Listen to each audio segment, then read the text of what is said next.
అందరికీ నమస్కారం.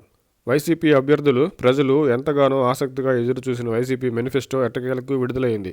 రుణమాఫీపై గత కొద్ది రోజులుగా జరుగుతున్న ప్రచారంతో రైతులకు, డ్వాక్రా మహిళలు ఆశగా ఎదురుచూడగా మరిన్ని హామీలతో మేనిఫెస్టో వస్తే గెలుపు ఖాయమని భావించిన వైసీపీ అభ్యర్థులు చివరికి మేనిఫెస్టోలో ఎటువంటి ఆశాజనక హామీలు లేకపోవడంతో ఉసూరుమంటున్నారు.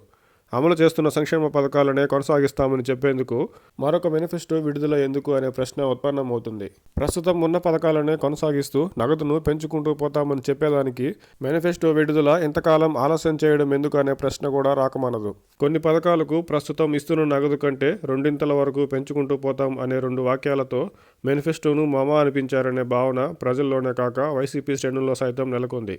ఇప్పటికే 3,000 పింఛను ఇస్తున్న తరుణంలో 3,500 వరకు పెంచుకుంటూ పోతామని చెప్పడం మరీ విడ్డూరం.